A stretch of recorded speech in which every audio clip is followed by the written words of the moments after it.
Good morning, everyone. Assalamualaikum, and welcome to the first day of the Halal in Travel Global Summit 2025. My name is Rauda Zaini. I'm the head of strategic partnerships and projects at Crescent Rating and Halal Trip. It's truly an honor to welcome you back again this year. So today's session, a very exciting session. We're going to be talking about we're going to talk about the transformative journey of Muslim-friendly travel and how destinations around the world are embracing inclusivity and diversity. So for this session, particularly, we'll be focusing on Hong Kong's Muslim-friendly transformation, a journey that has seen exciting progress over a period of 18 months. So, really short. And we are joined today by three exceptional panelists from different sectors of Hong Kong's travel and hospitality industry. So I'll first up introduce Alexander Wasman, the head of hotels and service departments at the Miramar Group. Alexander brings over 30 years of global hospitality experience across Germany, the Middle East, the US, China, and Hong Kong. Under his leadership, the Miramar Group's hotels have achieved a prestigious five-star Crescent rating, a testament to their commitment to service excellence. We also have Mark Bannon, Director of Operations at Kowloon Shangri-La Hong Kong. With his resourceful and proactive approach to luxury hospitality, Mark has been instrumental in creating guest experiences that align with the growing expectations of Muslim travelers. Kowloon Shangri-La Hong Kong has also achieved a Crescent rating of 5. We also have today with us Johnny So, Senior Head of Operations and Engineering at Ocean Park Corporation. Johnny's diverse career spans zoological operations, theme park management, and large-scale project launches, including his roles at Hong Kong Disneyland and Evergrande Fairyland. Today, he spearheads operations at Ocean Park and Waterworld, driving inclusive guest experiences for all visitors. Ocean Park Hong Kong as an attraction, has been accredited gold by Crescent Rating, which is the highest rating possible for an attraction. So welcome today, gentlemen. Very excited to have you share a bit more about the progress Hong Kong has made. So let's get right into it.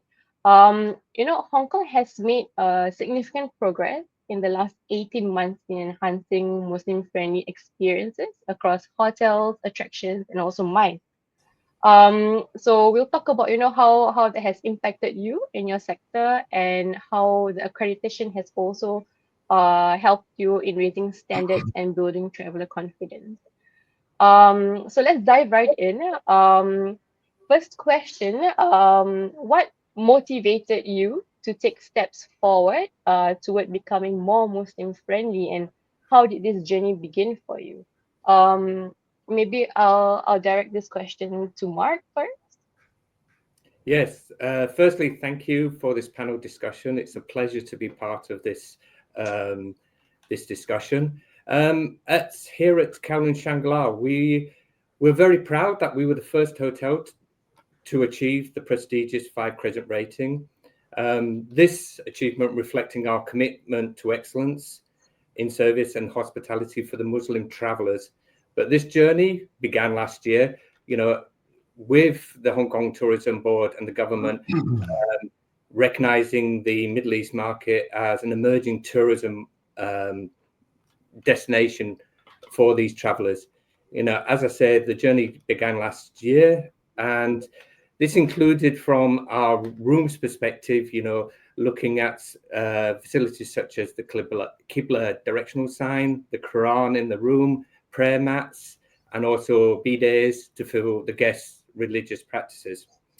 And we've also introduced a dedicated prayer room, open 24 hours a day here in the hotel. And a very important part for us here at Kowloon Shangri-La was the halal dining options for our guests. And we were very proud that our Cafe Cool, our all-day dining restaurant, has been certified as a halal kitchen. But this was not an overnight success. This was a 6-month progress. And we worked very closely with the incorporated trustees of the Islamic community here in Hong Kong to ensure that we were adhering to the correct operating practices. And then following that was making sure our team, because it is quite new to the team here, to understand the importance of halal practices. So training was key. And then picking back on that was making sure the culinary team, we're very lucky. We now have chefs who specialize Middle Eastern cuisine and Southeast Asia cuisine, who specialize in halal cuisine from these regions to make sure it's authentic for these guests coming into our hotel. Thanks, Mark. Like what you said, it's not an overnight miracle. It really takes a lot of effort from frontline to back of house operations. I think you can really see the fruits of the labor. And interestingly, Kowloon Shangri-La also for the whole of month of Ramadan did an iftar buffet. How was the reception for that, Mark? Maybe you can share a bit more.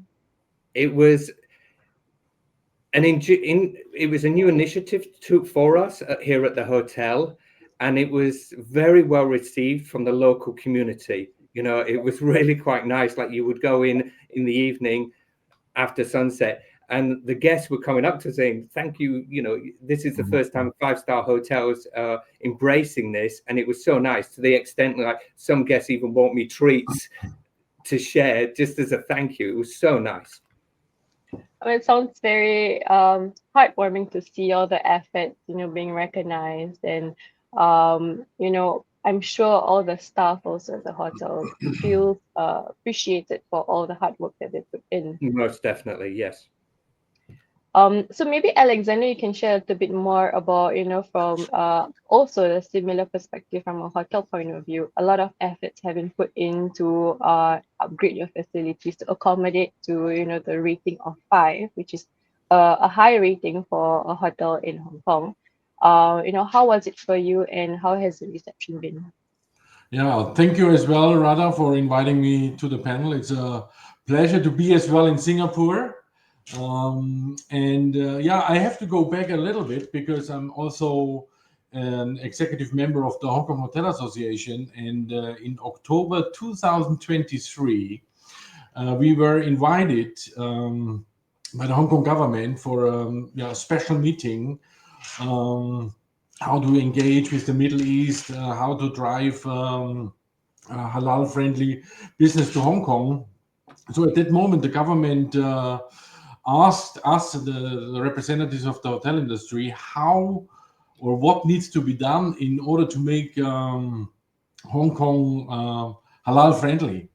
We were asked, are the hotels ready to receive overseas delegation, leisure travelers from Middle East and Southeast Asia? And they asked us for advice. What does the hotel industry need in terms of support to get this done as fast as possible? So we basically replied we would need a kind of an aligned approach, kind of a guideline, kind of a structure, a framework, which we can then share with all our member hotels. And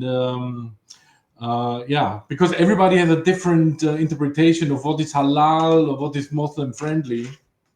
If there's no proper guideline, it's very hard to implement. So shortly after, I think it was Q1 2024, Hong Kong Tourism Board signed up with Crescent Rating, and then we cascaded down all the information to the member hotels, and then the implementation started. I think supporting the government initiative, supporting Hong Kong Tourism Board in their efforts was the macro motivation. On a micro aspect, the Mira Hotel is opposite, is located right next to the Kowloon Mosque, just 100 meters away. So we are basically, the Muslim community is part of our neighborhood, and I think it's our duty and as well the respect to the culture and to the faith to actively engage in the community and also provide the services to the community. So we started, as Mark said, implementation of all the standards required. For us, it was very clear after a short evaluation that we want to go for the 5-star or 5-crescent rating. Facilities were possible. And then we started our process. And ultimately, yes, we want to improve our services, provide an inclusive service for all cultures, and we ultimately also benefit financially from it. Hopefully, we can attract more new markets from the Middle East, from Southeast Asia to come to Hong Kong, then also stay with us at the Mira or the Mira movement. Thanks, Alexander. And I think interestingly as well, Mira Hong Kong also did something very momentous, which is the first ever Ramadan iftar dinner at the Mira Hong Kong, and that was to to bring together the community, as you said, which is where you are strategically located in, and also together diplomats, government officials, and that video really went viral, didn't it? So it got more than 90,000 likes and millions of views. How did the team react to that, Alexander? No, I mean, okay, so we went through this whole process of implementing. We get the awarded with the 5-crescent rating, and then we also said, okay, services are ready, but now we have to take it to the next level and then involve the community. And Ramadan was in end of February. So we said, why don't we do arrange an iftar dinner, invite all the people who were involved in the process, government officials, tourism commission, tourism board. We invited all the consul generals from the Middle East, from Southeast Asia, all the associations, the imam from the Kowloon Mosque. So the entire community with around 200 guests. And it was very interesting because for the Hong Kong side, a lot of we received a lot of calls before the event asking how to behave, what to do we have to pray? Well, so very interesting because also not only for the hotel side, as Mark mentioned, also for the public, it requires a lot of education to better understand the culture. And so the event went very well. Everybody enjoyed it. It was very spiritual as well because the Imam was making a prayer, and then we are breaking the fast together. And we captured it in a video, which we then posted on our social media, Facebook and Instagram. And yeah, as you said, I think by now we reach around 5 million views, and all over the world. So it got viral. So it was a very positive feedback, very engaging, encouraging for the staff as well, who put all the efforts in to set this up, to achieve the 5-crescent rating. And also, as Mark mentioned, a lot of positive feedback from the local community, showing respecting the culture, appreciating. I received emails as well from local Muslims living in Hong Kong for a long time. Oh, it's so wonderful. It's the first time that we attended something like this. It's a shared community event. So I think it's a start. It was the first year, and for Mark also the first year to do the buffet. I think it's a process to create the awareness, to continue to do more events for the community. But obviously that viral video, and I invite everyone to look at it. If I make look up the Mira Hotel Instagram, and you can see the video. It was very encouraging for all of us. Yeah, I think efforts like that, when you see the numbers and you see the emails, it really feels like all the effort that you put in has paid off.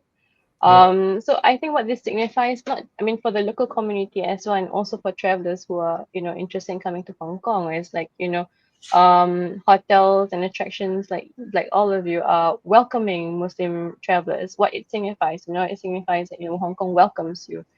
We have the facilities and the infrastructure to help you fulfill whatever obligations that you need while still enjoying Hong Kong. And ultimately, when Muslims travel, they travel, for same reasons as everyone else, but Yeah. and opportunities like these help them to also connect with other communities. So uh, I think truly it sounds like the feedback has been very, very encouraging. Mhm. So maybe what now we'll go on to Johnny to share a little bit more about the efforts from an attraction point of view, how it has been. As an attraction, Ocean Park has always been family friendly. So in essence, it is already Muslim friendly. So what else and what other measures, Johnny, that you could share that the attraction has put in place? Thank you. First of all, thank you very much for bringing me into the panels. It's a great pleasure and honor to be here. Um, I think Ocean Park being as a conservation and educational hub, at the same time being a theme park, we have quite a various um, um, situations that we see demands from different backgrounds of guests when they coming to the park, or even when they before they decided to come to the park or not. That give us some very important insights that we have to be pay attention to how to accommodate their needs. I would say our journeys on being Muslim friendly can go back to before millenniums. Actually, at the times, we have on and off Muslim backgrounds guests coming to the park. For example, India, some from the Middle East, but the number is not that high. But after the millennium, we see a gradually pick up from particularly India and also Middle East. So at the time, during 2010, I think, when we attend different travel trade in Southeast Asia as well as Middle East, the first question we always being asked was, do your park have halal food? Do your park have some restaurant that can fit our guests or our people? And also, do you have any facilities that's, for example, prayer rooms, for example, some others facilities? One very interesting question was, because we are theme park, we have roller coasters, we have some attractions, right? So they are very curious on asking, okay, so we have religious clothing like head scarf or maybe some other items that need to be putting on. So when we are visiting your park, is it okay that we can still enjoy as other people? So this is very interesting feedback that we received this. So as we all collected all this information signed in 2010, we start to have a more structural way to improve our facility as well as the services. First of all, is we start to upgrade our F&B outlets. So by 2016, we have around 8 halal restaurants we have been certified out of our 40 outlets. We are still trying to get more, but the journey is not that easy because we need to be modifying the existing facilities and based on the halal certificate requirement, which is we know along the way learning a lot because we need to be very careful and also stringent on a couple of requirements. And at the same time, I would like to highlight one thing which could be very unique to our situation, which is we are providing a what we call the hooped jacket. So as I've said, some guests or some agents they have asked when they if they will bring their guests from Middle East or with Muslim backgrounds, so they may have the headscarf or maybe they have the hajj. So when they try to get on the roller coaster, how could it be possible? So basically, in the past, I would say in the whole world, there is not much theme parks have prepared for that. So, but recently, when in Middle East, the economy is quite good, and they have built quite a number of international standard theme parks. So there's more and more way of handling that. So we introduced a hooped jacket, which is something like a running jacket. So you have a hoop that you can tightly cover your head. So no matter whether you have any particular religious items or maybe a little hat that is on the guest, and then you can get on our jacket, and this pretty okay. At least items won't be thrown away during the experience, as well as it's safe for the guest itself and also the guests of the others. So this is the way that we introduce, and actually this is quite popular because used to be when guests with Muslim backgrounds or they have a specific dressing code, they used to just stood aside and then just watch other people to have fun. Now they can participate. So I think this is really unique, and this is what we do to try to make sure everybody is happy. Thanks, Johnny. I think the common narrative here is food. So halal food is very important in all touch points. Personally, I can relate to that. It's always a concern. And not just like finding halal food also, you know, when you travel, you wanna taste the locals' version of whatever is halal. So when I go to Hong Kong, I wanna try halal dim sum, I wanna try halal noodles and so on. And I think that's readily available in Hong Kong, which is not the case for many places where options are very limited. And you know, you don't really have a chance to savor the local authentic culinary specialties. So I think Hong Kong definitely has made a lot of improvements and progress, as we have heard. But of course, behind all the glam and glitter, I'm sure there are also challenges that you face, especially when it comes to, you know, retraining the staff and, you know, learning and relearning. So Mark, maybe you can share a bit more about what are some of the behind the scenes challenges that you face. Yeah, there was a few challenges to start with. I'll break them down into three areas we faced challenges. The first, and I think one of the biggest, was the staff training and awareness. You know, it was new to the Hong Kong colleagues. So it was ensuring all our staff understood the specific needs of the Muslim traveler. You know, again, we worked very closely with the Islamic Community Fund of Hong Kong. You know, they helped us a lot developing comprehensive training. And this, you know, we use that in classroom environments, but also literature on the halal practices. So that was number one. And then secondly was the operational adjustments, you know, especially in food preparation. That was a bit of a challenge. And we modified basically an existing area in the kitchen, which was previously used for events, and we converted that into a halal kitchen. So that was key. And that's something which we will piggyback on longer, because that will be able to be used for event spaces in the future. Again, we collaborated with the Muslim consultants to review and adjust our practices to ensure, you know, we were fully compliant without compromising on quality. And again, was, you know, Hong Kong being quite challenging for staff resources, was ensuring the allocation for these new initiatives was prioritized, but without affecting existing services. So that's basically in a nutshell what we did. And of course, in the rooms, you know, we already had quite a strong base for Muslim travelers. So that was quite an easy thing, but it was just making sure that staff was paramount and they understood what is required. Yeah, I think for audiences who may not be aware of what entails in a Crescent rating on 5, so hotels in Hong Kong either get a 3, 4, or 5. So higher 5 is being highest rating available. So the hotel needs to be equipped with a Qibla indicator, prayer mat, a halal certified breakfast menu or halal breakfast corner, room services with halal menu, halal certified restaurant or kitchen, and also water friendly washroom. So a lot of accommodation and a lot of provisions needs to be done to, you know, not just the current infrastructure of the hotel, but also to the staff and the training. So Alexander, do some of these points resonate with you? Do you also feel some of the challenges being from the same sector?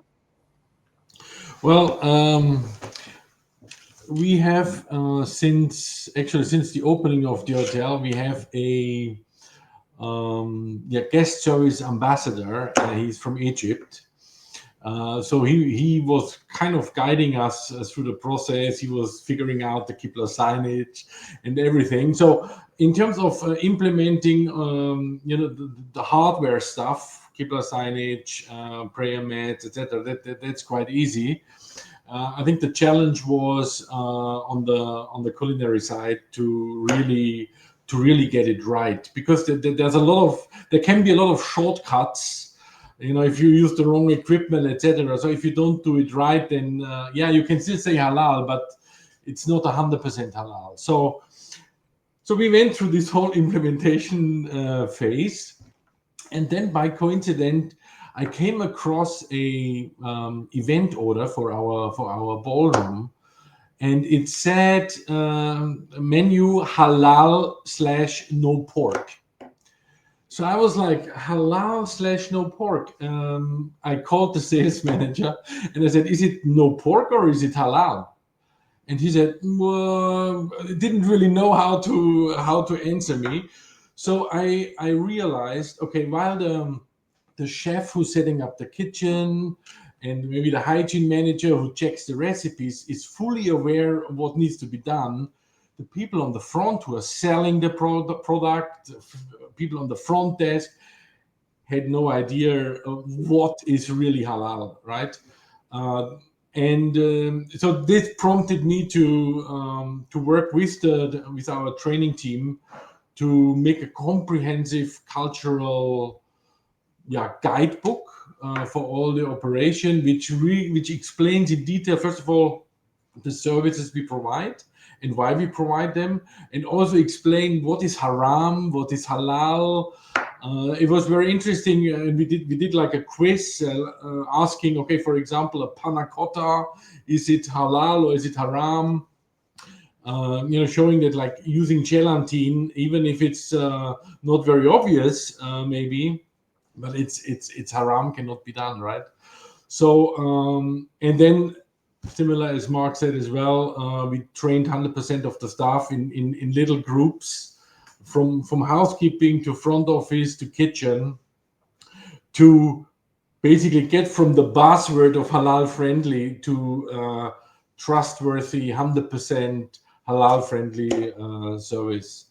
And I think this is an ongoing process. We are retraining the team also on annual basis. We also have that training for our onboarding, like when new colleagues join, we have that halal friendly training as well. So I think that this is the key to get it 100% right and make sure everybody understands what are the requirements if you put the sticker halal friendly on your product.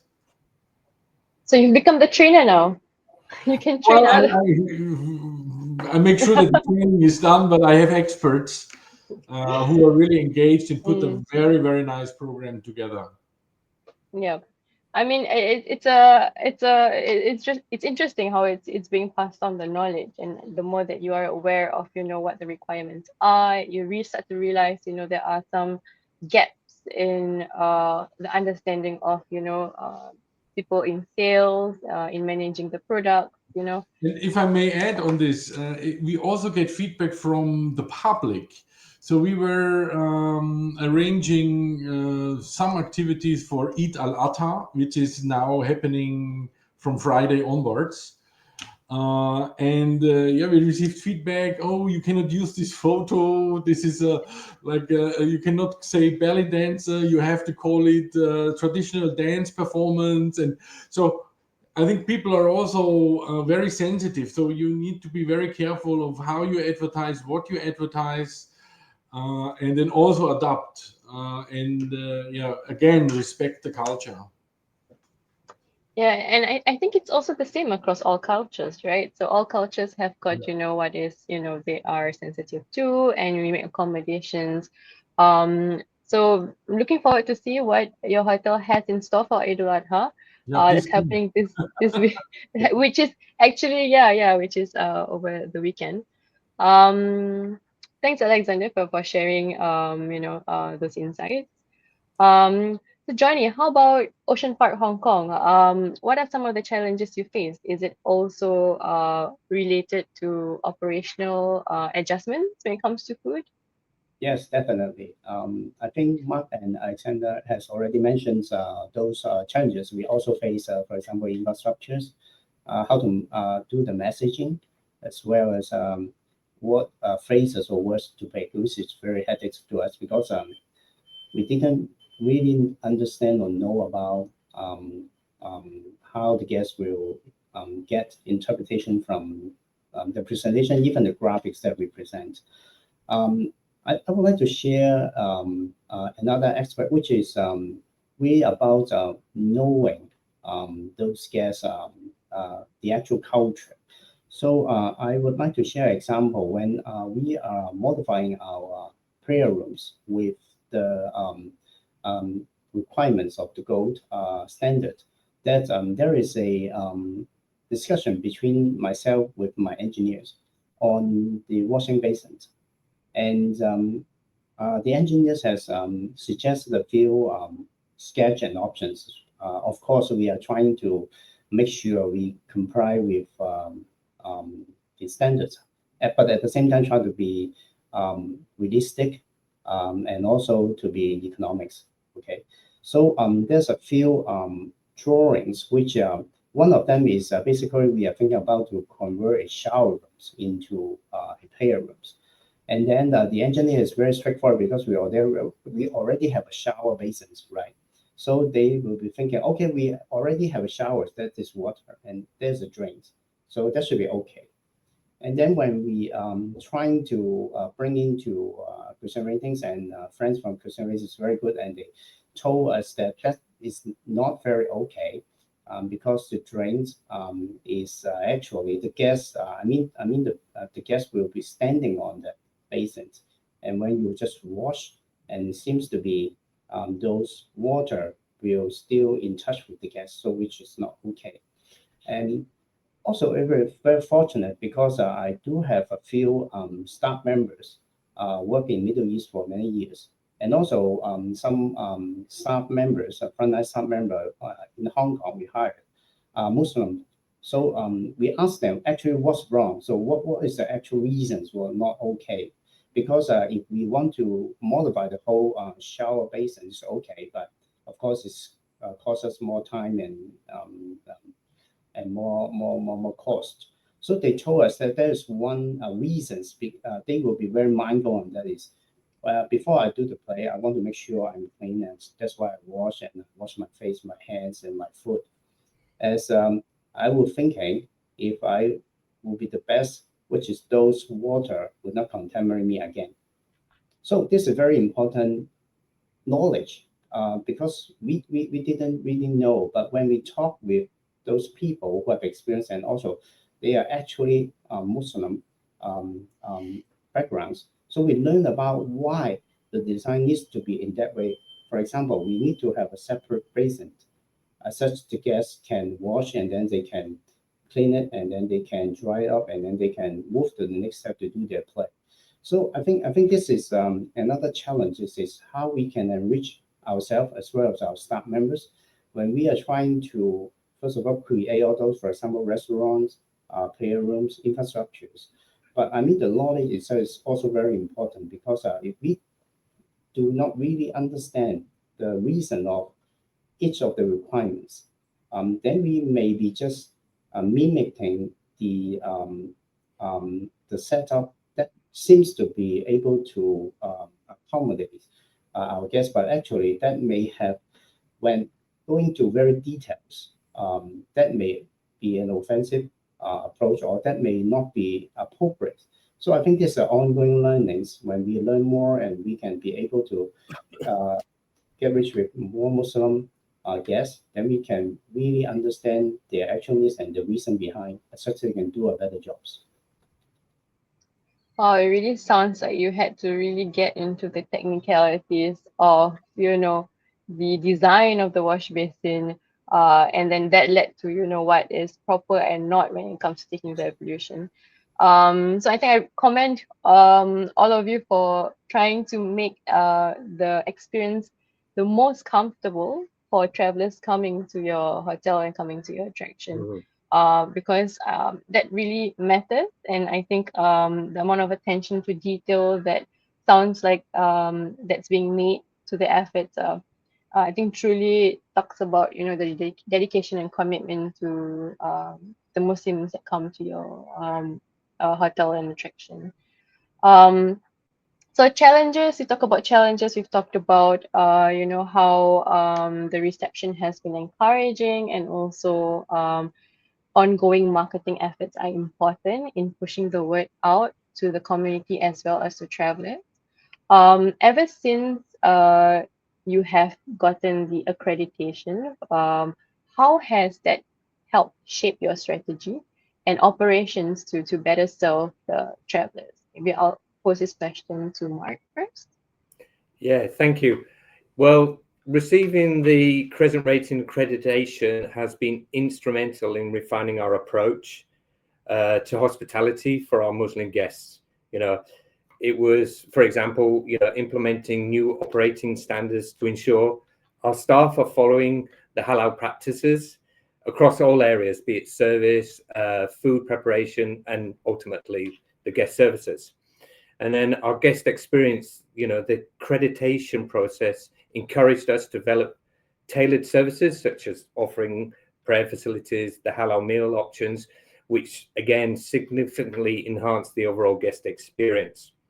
And finally, like Alex also said, it's continually listening to our guests and continuously getting the feedback, so we continually improve to look after our guests.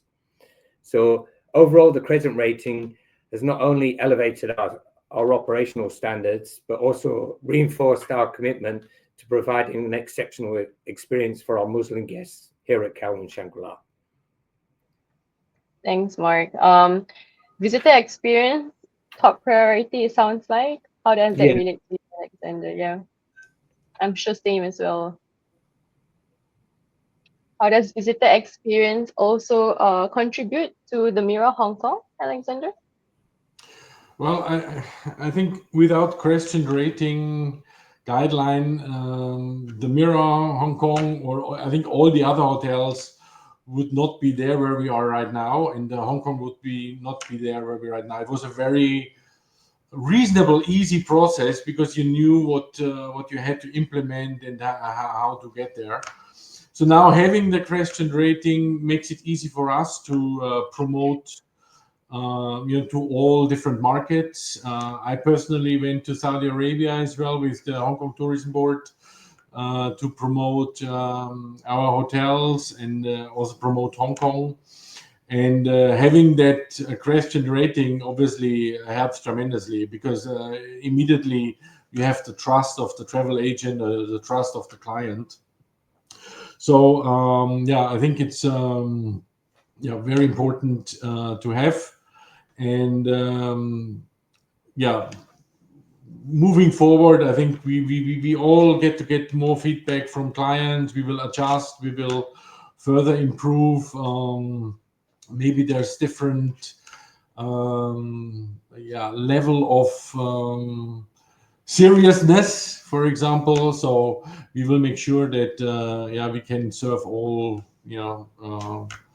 halal Muslim requirements in the future. But I think the trust we have built now for travel agents, for tourism boards worldwide to come to Hong Kong and to stay in our hotels. Yeah, indeed. I think there are more than 50 establishments all around Hong Kong within the 18 months that have gotten Crescent Rating. Yeah. And that really symbolizes welcoming travelers, Muslim travelers to Hong Kong, that you're ready and you're prepared. So Johnny, from a attraction point of view, how has getting the Crescent Rating accreditation shaped your strategy and operations from before until today? I think it's very very important to have being accredited, and also the impact is very instant. When we are joining HKTB as well as Hong Kong government's the trade show in Middle East as well as in other countries, we immediately see that the travel agents or OTA, they are instantly go down to the details on how to create products instead of just still try to understand whether our attraction is okay for them to sell or to try to build up some products. So I think the impact is very instant. And also we see real strong growth in the last 2 months in I would say the West Asia as well, Middle East.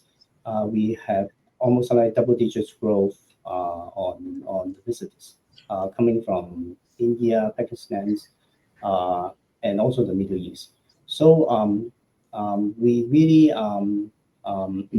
treasure this market because it's up and coming, and also the potential is really high. So we are working more projects on trying to make sure our experience will be able to meet that needs. Yeah, I think that's very fascinating. I think hearing from all of you, really see these efforts contributing to Hong Kong's overall tourism resilience. So looking beyond and looking at what's next, of course we've talked about how ongoing training is important, and it's important to continue the efforts and not just stop here. So how has becoming more Muslim friendly contributed to your broader visitor engagement or business outcomes? How has it affected your marketing campaigns and social media efforts? Maybe Mark, would you like to go first? Yeah, as both gentlemen said, achieving the Crescent rating has been a valuable achievement for the hotel. We do stand on our pride that we were first in Hong Kong to receive the 5 Crescent rating, and it's intertwined with Hong Kong's reputation to be a Muslim-friendly city, working very closely with the Hong Kong Tourism Board, and the government are doing great things to drive more business into Hong Kong. But the sales forecasts do vary. It's still early days, but we are steadily seeing an increase in the percentage of Muslim guests staying in our hotel. And ultimately, our goal, sorry to say, Alex, is for Kowloon Shangri-La to get a significant share of this growing market. And it demonstrates our commitment. Myself and the general manager and all the team, we're trying to demonstrate our commitment to meeting the needs of the Muslim travelers, and ensuring exceptional experiences for all guests, not just the Muslim guests. So it is key for us in as we continue to do this journey. Healthy competition is good, right? Yeah. I think it spurs each other on. I think if my hotel is full, they will come over, so no problem with that. We are close by. Yeah, and that's good news for Hong Kong if all hotels are full, and you have many to choose from that are Crescent rated 5. That can equip the halal services. And it's continuing to grow as well. Yeah, for sure. So I mean, hearing from Mark Alexander, like how do some of these insights, I'm sure, would relate to you also from a hotel point of view? Well, the accelerator for us was definitely that iftar banquet dinner. So shortly after, we have received or we have picked up other banquet events from other consulates, etc. So we had 2 additional iftar events for, again, also around 150 to 200 people from other consulates. And we're also receiving, just a couple of days ago, we received the first wedding lead for halal from the local market, so which is also very encouraging. So I would say our unique selling point really is the banquet operation now. And second one is our Chinese restaurant. As you mentioned, you like to taste Chinese cuisine, Chinese halal cuisine. Luckily, our halal kitchen is located in the Chinese restaurant area, so we have that privilege to cook Chinese food within the Chinese restaurant, and we have, again, with a lot of support from the consul generals and their teams, we have received quite a few delegations who came for dinner or came for lunch and wanted to taste the halal Chinese food. So we do the dim sum. We also do the Beijing duck, which is quite special. So we will focus to further improve the products, extend the products as well, change the product from time to time, to make sure we are leading that banquet in the Chinese restaurant market. Make this to our advantage.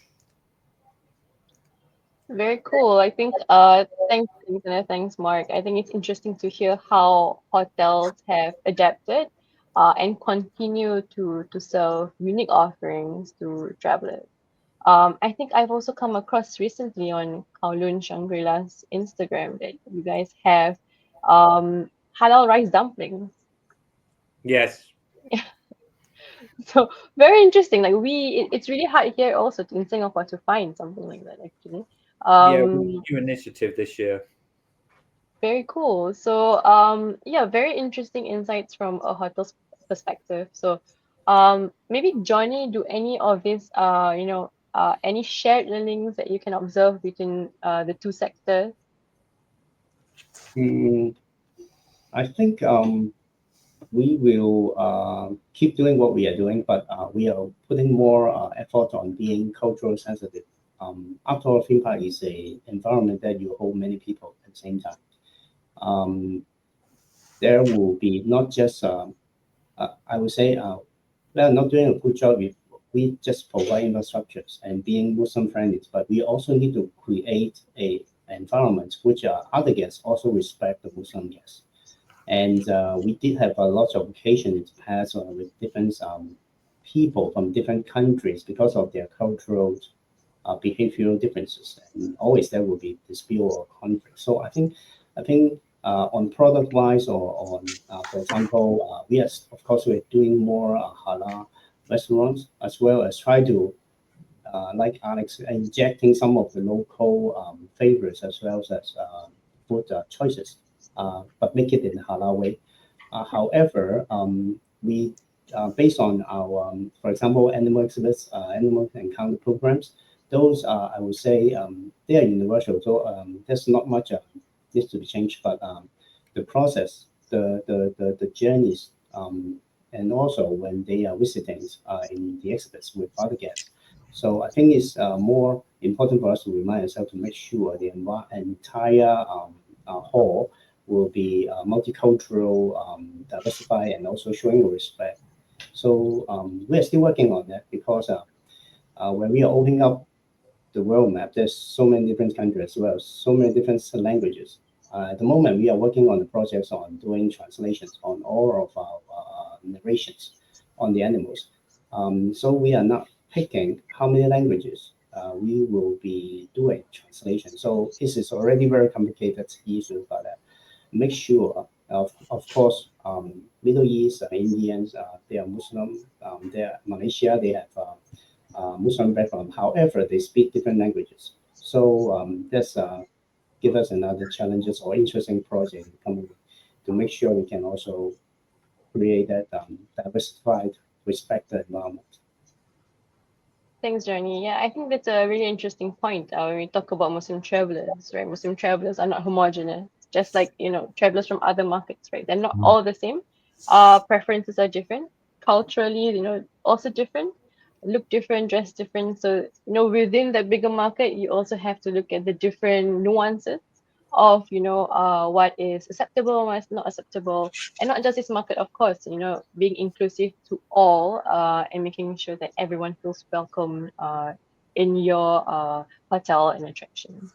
So I think very interesting insights. We are nearing the end of our session, so I would just like to ask a rapid fire question to each one of you.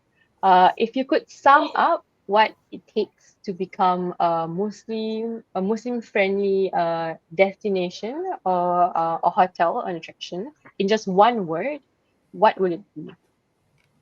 Um, anyone would like to go first? Maybe Johnny? Well, this is a hard one.